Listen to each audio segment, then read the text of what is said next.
নমস্কার বন্ধুরা, আজ আবার একটা সেই পুরনো সাবেকি দিনের রেসিপি নিয়ে হাজির হলাম আপনাদের সামনে। রূপাস সিম্পল অ্যান্ড ডেলি লাইফে সবাইকে স্বাগত জানাই। সম্পূর্ণ নিরামিষভাবে কুমড়ো পাতার এই রেসিপিটি মা ঠাকুমা খুব যত্ন সহকারে তৈরি করতেন। আজ সেই রেসিপিটি আপনাদের সঙ্গে শেয়ার করব। গরম ভাতের পাতে অত্যন্ত তৃপ্তিদায়ক একটি পদ। তাহলে চলুন বন্ধুরা, দেরি না করে রেসিপিটি দেখে নেওয়া যাক। নিয়েছি এখানে বন্ধুরা বেশ কয়েকটা আমি কুমড়ো পাতা। আজ আমি এই কুমড়ো পাতা দিয়েই রেসিপিটি তৈরি করব। আমি খুব ভালো করে পাতার এপিট ওপিট সুন্দর করে পরিষ্কার করে উষ্ণ গরম জলে কিন্তু আমি ধুয়ে নিয়েছি। সেই ভিডিও আর করিনি, সেটা আর আপনাদের দেখাচ্ছি না, শেয়ার করছি না। আপনারাও কিন্তু এইভাবে পাতাগুলো খুব ভালো করে ধুয়ে নেবেন, একদম এপিট ওপিট, কোনো রকম পোকা মাকড় ধুলো কিচ্ছু যেন না থাকে।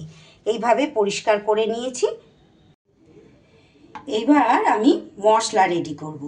তার জন্য মিক্সির বাটিতে নিয়ে নিচ্ছি এখানে 1 চামচ চাল মগজ, আর নিয়ে নিচ্ছি 1 চামচ সাদা তিল, নিয়ে নিচ্ছি 1 চামচ পোস্ত। আপনারা চাইলে বন্ধুরা এই ধরনের পাতুরি রেসিপিতে অনেকেই সর্ষে খেতে পছন্দ করেন, চাইলে এখানে 1 চামচ সাদা বা কালো সর্ষে কিন্তু নিয়ে নিতে পারেন। আমি এখানে আজকে সর্ষে কিন্তু দেব না। আর নিয়ে নিচ্ছি আমার স্বাদ অনুযায়ী কাঁচা লঙ্কা, আর তারই সাথে দিয়ে দেব বন্ধুরা এখানে ছোট বাটির 1 বাটি নারকেল। এই নারকেল কোড়াটা অবশ্যই দেওয়ার চেষ্টা করবেন, এতেই কিন্তু দুর্দান্ত স্বাদ হবে। তারই সাথে দিয়ে দেব একটু জল দিয়ে এটা সুন্দর করে মিহি পেস্ট একটা তৈরি করে নেব। সুন্দর মিহি পেস্ট কিন্তু আমার একটা তৈরি হয়ে গেল। এইবার একটা বাটি এখানে নিয়ে নিলাম আমি। বাটির মধ্যে এই সম্পূর্ণ পেস্ট করা মশলাটা আগে নিয়ে নেব। সম্পূর্ণ মশলাটা এর মধ্যে নিয়ে নিতে হবে। আর এমন একটা উপকরণ এর মধ্যে দেব যাতে কিন্তু এই মশলাটা বেশ একটা আঁটো সাঁটো ব্যাপার হয়ে যাবে। মিক্সির বাটিটা ধুয়ে এখানে একদম 1 চামচের মতো একটু জল আমি এখানে অ্যাড করে দিলাম। অনেকটা মশলা লেগেছিল, সেই জন্য দিয়ে দিলাম, বেশি কিন্তু দেওয়া যাবে না। এইবার যেটা আমি এর মধ্যে দেব, দেখুন বন্ধুরা, এখানে নিয়ে নিয়েছি 100 গ্রামের একটু বেশি পনির। এই পনিরটাকে এবার ছোট একটা গ্রেটারের সাহায্যে এইভাবে গ্রেট করে সম্পূর্ণ পনিরটা কিন্তু দিয়ে দেব। পনিরের জায়গায় আপনারা যদি এখানে আপনাদের কাছে ছানা থাকে হাতের কাছে, তাহলে কিন্তু ছানাটাও দিতে পারেন। আমার মা কিন্তু বেশিরভাগ দিন করতেন ছানা দিয়েই। আমার হাতের কাছে আজকে ছানা নেই, পনিরটা ছিল, তাই আমি পনিরটা দিয়ে করছি। ছানা দিয়ে করলেও কিন্তু ভীষণ সুন্দর এর স্বাদ হয়। আর এই ছানাটা দিলে, ছানা বা পনিরটা দিলেই কিন্তু আপনার যে মশলাটা আমি ব্যবহার করেছি ওটা কিন্তু বেশ একটা আঁটো সাঁটো ভাব হয়ে যাবে, আর খেতেও কিন্তু ভীষণ ভালো হবে। এই ধরনের রেসিপি তো আমাদের এখন সেরকম একটা খাওয়া হয় না। আমার মা এক দিন কিন্তু এটা কলার পাতাতেও করতেন। এখন তো কলার পাতা আমরা খুব সহজে জোগাড় করতে পারি না, তাই কুমড়ো পাতা, লাউ পাতা, এসব পাতাগুলো দিয়েও কিন্তু ভীষণ ভালো হয়।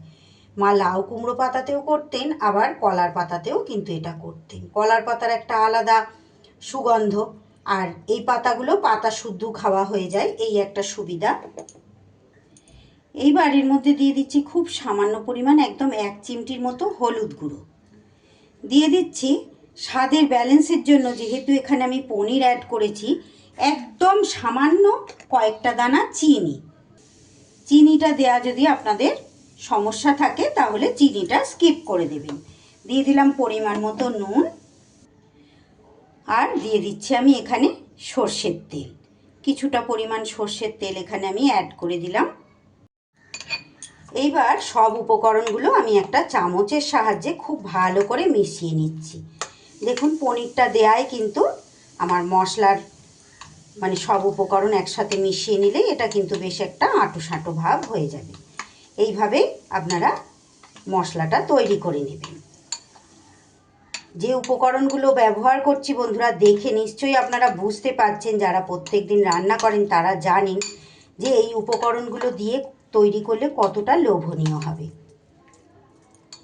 নিরামিষ দিনগুলোতে আমার মা প্রায় দিন এই ধরনের রেসিপিগুলো কিন্তু তৈরি করতেন।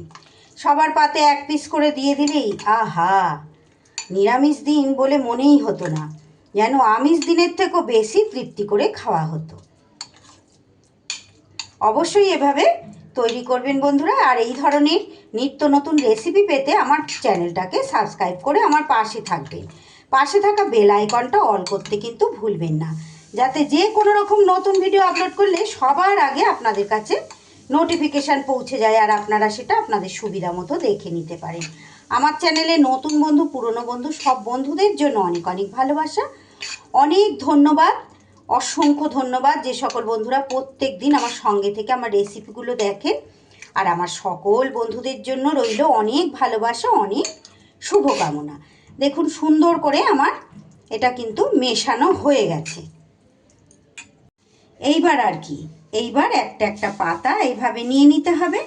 নিয়ে নিলাম, নিয়ে এইবার মাঝখানে আমি বেশ 1 চামচ ভর্তি ভর্তি করে এটা কিন্তু দিয়ে দেব। বেশ সুন্দর করে এটা দিয়ে দিলাম। মাঝখানটা একটু ফাঁকা করলাম, মাঝখানটাতে খুব সামান্য পরিমাণ দিয়ে দিচ্ছি একটু সর্ষের তেল, আর তারই সাথে এইভাবে আস্তে করে ঢাকা দিয়ে দিয়ে দিচ্ছি একটা চেরা কাঁচা লঙ্কা। এইবার এটা সুন্দর করে মুড়িয়ে নিতে হবে। এইভাবে দুপাশ দিয়ে চেপে চেপে এইভাবে মুড়িয়ে নিতে হবে। কোনো রকম সুতো বাঁধার, কিছু বাঁধার দরকার নেই। এইভাবে ধরে আস্তে আস্তে করে বসিয়ে দিলেই কিন্তু হয়ে যাবে। দেখুন একটা আমার কিন্তু রেডি হয়ে গেল। এইভাবে প্রত্যেক কটা আমি রেডি করে নেব। একটা একটা করে দেখুন সব কটা এইভাবে আমি পাতার মধ্যে মুড়িয়ে রেডি করে নিয়েছি। এইবার আর কি, গ্যাসে বসিয়ে দিয়েছি আমি একটা কড়াই বসিয়ে এবার কড়াইয়ের মধ্যে খুব অল্প পরিমাণ একটু সর্ষের তেল আমি দিয়ে দিলাম। এখানে বেশি তেল দেওয়ার কোনোই দরকার নেই। এই পাতুরিটা কিন্তু একটু বেশ পোড়া পোড়া, পাতাটা হালকা পোড়া পোড়া ভাব হবে, সেটাই কিন্তু খেতে ভালো লাগবে। এবার তেলটা একটু ছড়িয়ে দেব গোটা কড়াইয়ের মধ্যে। সুন্দর করে একটু তেলটা এইভাবে ছড়িয়ে দিয়ে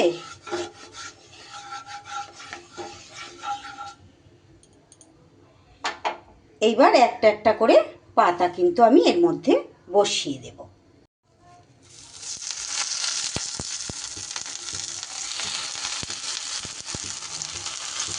সব কটা যে দিকটা মুড়িয়েছি সেই দিকটা কিন্তু নিচের দিকে দিচ্ছি। এটা অবশ্যই আপনারা একটু খেয়াল করবেন, যে দিকটা মুড়েছেন সেই দিকটা কিন্তু নিচের দিকেই দিতে হবে। এইভাবে দিয়ে দিচ্ছি। সব কটাই কিন্তু আমি এইভাবে দিয়ে দেব।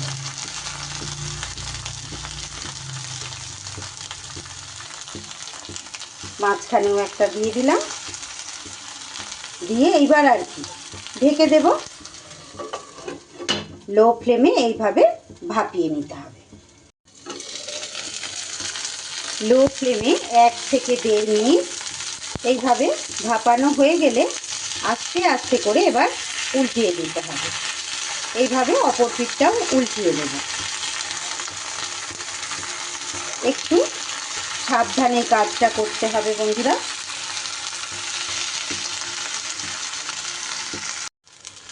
সব কটা এইভাবে পাতুরিগুলোকে কিন্তু আমি উল্টে দিয়েছি। আজ আমি কিন্তু একটা একটা পাতা দিয়েই তৈরি করেছি বন্ধুরা। আপনারা চাইলে এখানে 2-3টে পাতা একত্রে করেও কিন্তু রেসিপিটা করতে পারেন। আবারও আমি ঢাকা দিয়ে দেব। খুব বেশি সময় এটা লাগবে না, একটা করে পাতা সিদ্ধ হতে যা দেরি, আর ভিতরের উপকরণ তো ওই সাথে সিদ্ধ হয়েই যাবে, খুব চটজলদি কিন্তু হয়ে যাবে। অপর পিঠটাও কিন্তু আমি ওইভাবে দেখুন ভাপিয়ে নিলাম। টোটাল এপিট ওপিট করে 4 থেকে 5 মিনিট কিন্তু এটাকে ঢাকা দিয়ে দিয়ে পাতুরিটা ভাপিয়ে নিলেই হয়ে যাবে। আমার আজকের রেসিপিটা আপনাদের তাহলে কেমন লাগলো বন্ধুরা, ভালো লাগলে একটা লাইক করতে কিন্তু ভুলবেন না। আর একটা ছোট করে কমেন্ট করে দিয়ে যাবেন, যাতে আমি বুঝতে পারি আপনাদের কতটা ভালো লেগেছে। আপনাদের একটা লাইক আর একটা কমেন্ট আমাকে নতুন নতুন ভিডিও তৈরি করতে উৎসাহ যোগায়, আর আমার ভিডিওটাকেও কিন্তু অনেক দূর পর্যন্ত এগিয়ে নিয়ে যেতে সাহায্য করবে। এইবার আমি এই অবস্থায় ঢাকা দিয়ে আরও 10 মিনিট এরকম গরম ভাপে এটা রেখে দিলেই কিন্তু আমার তৈরি হয়ে যাবে। তারপরে আপনাদের অবশ্যই খুলে দেখাবো কতটা লোভনীয় হয়েছে। দেখুন বন্ধুরা, একটু ঠান্ডা হওয়ার পর আমি কড়াই থেকে নামিয়ে নিয়েছি। একটা একটু আপনাদের খুলে দেখাই। দেখুন কতটা সুন্দর হয়েছে, অত্যন্ত লোভনীয়। আর কুমড়ো পাতার এত সুন্দর একটা ফ্লেভার আসছে, দেখুন কত সুন্দর হয়েছে। এই পাতাটা শুদ্ধ এইভাবে গরম ভাতের পাতে মেখে খেতে দুর্দান্ত লোভনীয় লাগবে। তাহলে রেসিপিটি কেমন লাগলো বন্ধুরা, একটা লাইক করতে কিন্তু ভুলবেন না। যদি ভালো লাগে একটু সকলের মাঝে শেয়ার করে দেবেন। আর নতুন বন্ধুরা আমার চ্যানেলটা সাবস্ক্রাইব করে আমার পাশে থেকে যাবেন। সকলকে অসংখ্য অসংখ্য ধন্যবাদ এতটা সময় আমার সঙ্গে থাকার জন্য। আজকের মতো তাহলে বিদায় নিচ্ছি, আবার ফিরে আসছি আগামী দিন এমনই কোনো সহজ লোভনীয় রেসিপির সাথে। ততক্ষণ আপনারা সবাই খুব ভালো থাকুন, সুস্থ থাকুন।